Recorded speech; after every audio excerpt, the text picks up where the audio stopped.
Keith Porter told us in the interview that I did with him a couple months ago, he absolutely thinks that this could be her MVP season in just her second.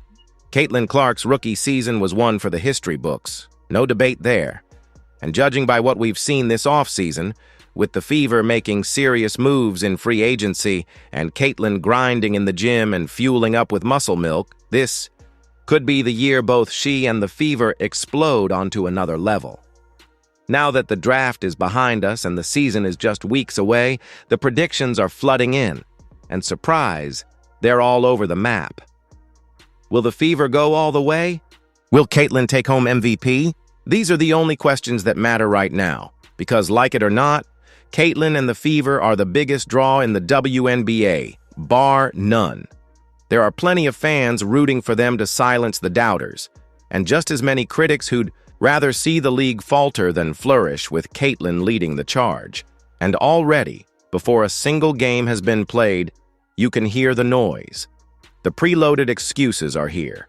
If she wins MVP, they'll say it was all hype, that she didn't really earn it. The excuse machine is already running hot and it stinks. So let's break down some of these wild predictions.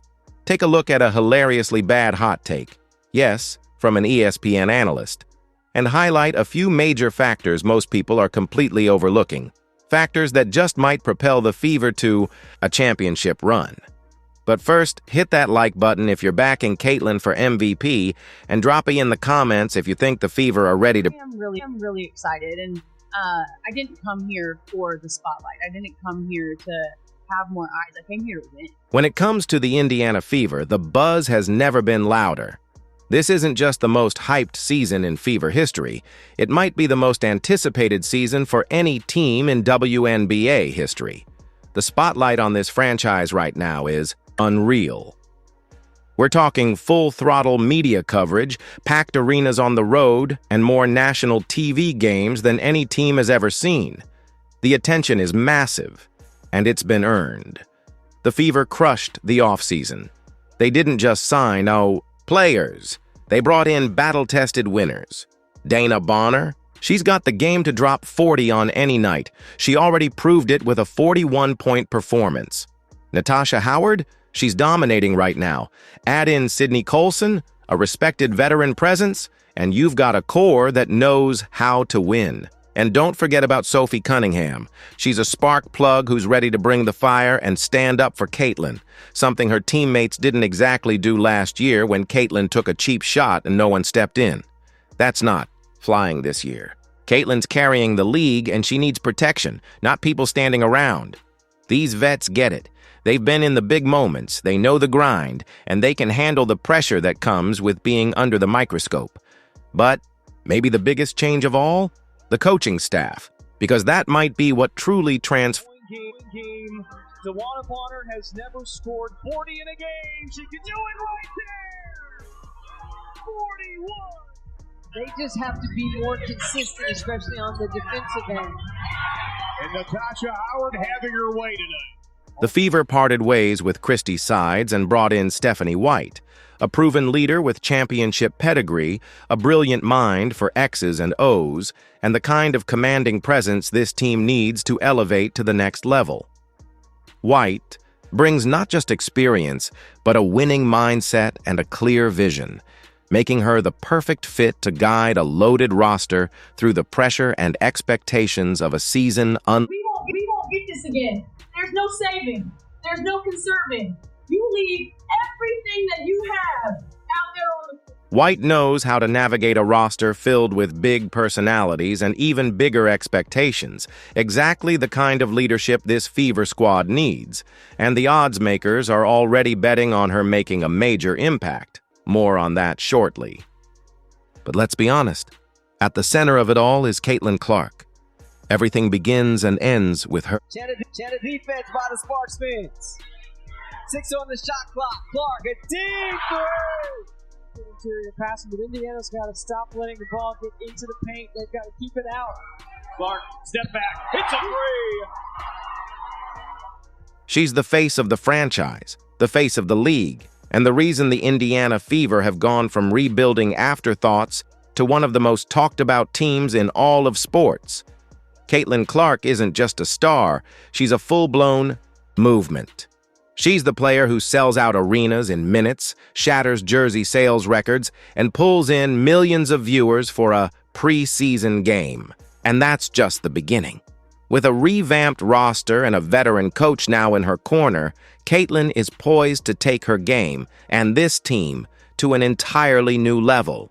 The Fever are deeper, sharper, and more determined than ever.